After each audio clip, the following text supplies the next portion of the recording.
Hey y'all, it's your girl Jaysay and I am back with another video. Today we will be doing some passion braids. Why was I giving Joy from Friday vibes right here?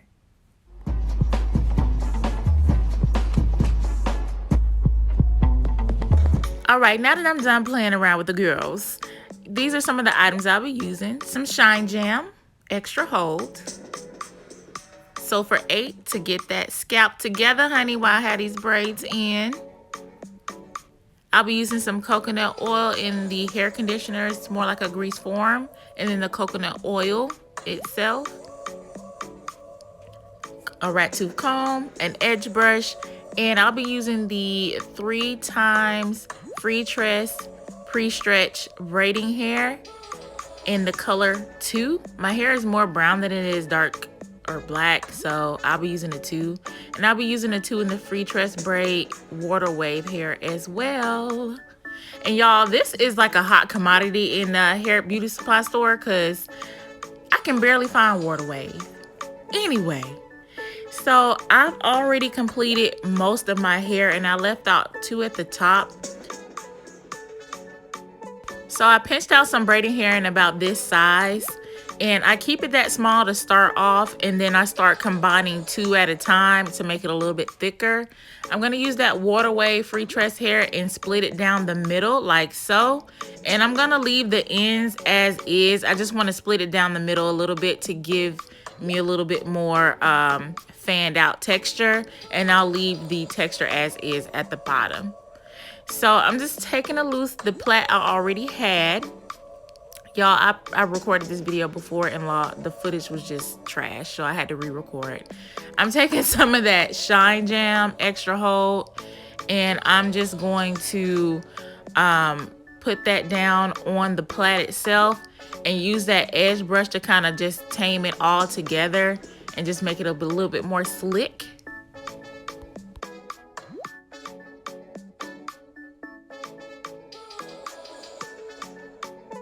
All right, so right here, I'm just splitting apart 3 pieces of hair, and I'm just gonna show you 1, 2, 3. Yes, honey.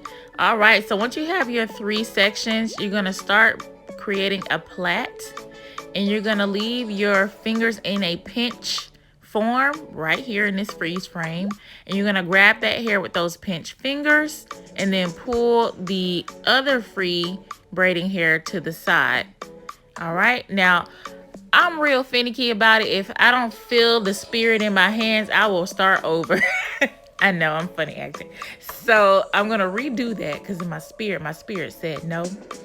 I'm gonna pinch my fingers again, grab it in the middle, and pull that other braiding hair to the side and continue to plait around. So I'm gonna do that again. Pinch that hair on the left, grab it in the middle, pinch and grab the hair to the right and braid around. So do it again. Pinch that hair in the middle, grab the hair to the right, continue braiding around.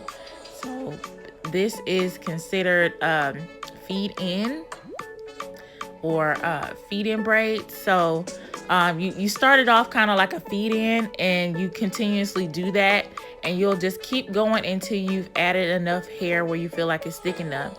So what I just did was add some Shine Jam on my ends of my actual natural hair to kind of blend in with the braid, because you don't want that poking out. And then once I get it to the thicker consistency that I'm looking for, and this is probably going to be like my last piece of braiding hair I'm going to add in, I'm going to start adding in that Freetress Waterwave. All right, so I've started adding in the Freetress Waterwave. And what you want to do is do that same concept all the way down. Pinch and pull, pinch and pull. So pinch with those 2 fingers. Add the left side of that hair in, and then pull the right side of the Freetress hair to the right and add it in with the braiding hair. So pinch the hair with those 2 fingers and pull it to the left, and then the other hair is pulled to the right. So pinch to the left, pull to the right. So when you're braiding down, start to braid a little loosely. That way that Freetress hair that you pulled apart can start trying to pop out of the braid, and you'll start to see the looseness of it. It's not so loose where it's just like, dang, is it a braid or a twist? It's not like that, but you can start to see the little loops pull out naturally on their own. That way, when you go back in and try to pull some of that Freetress out, it's not super hard to do. So what I'm doing here is just trimming the ends because I want my braid to fall at a certain length. And what I'm doing here in this frame is going in and pulling out some of those Freetress loops to create the passion braid look. Okay, you can also pull out a little bit of braiding hair, but it's a little bit easier to pull out the Freetress since it stands out. You can just go ahead and pull it, and it already has a natural loop. So that's what I'm doing here. Pull out as many as you want. I don't want mine to be too pulled out, so I'm just pulling out a few here and there. I was able to show you at the correct angle on the example that I showed you. So if you're wondering why that plait is still out, like didn't she just do that? I did, but I showed you that one first. So this is the finished product, guys. Of course, there's pictures, get into it. And you know I'm about to come on camera in this video for y'all. And excuse the makeup that I got on my braids. Those are the little brown spots. Hey y'all, we are finished with this video. I hope y'all enjoyed this. Don't forget to hit that subscribe button as well as the like button. We are on the way to 100 subscribers. I know that is small, but we have a bigger picture. Okay, so if you like this look, comment below. Have questions, comment below. If you just want to comment and say, hey girl, comment below. All right, y'all. Don't forget to like, comment, and subscribe, and turn on that notification bell. This is your girl, J Slay, and I'll be back with more videos. Bye.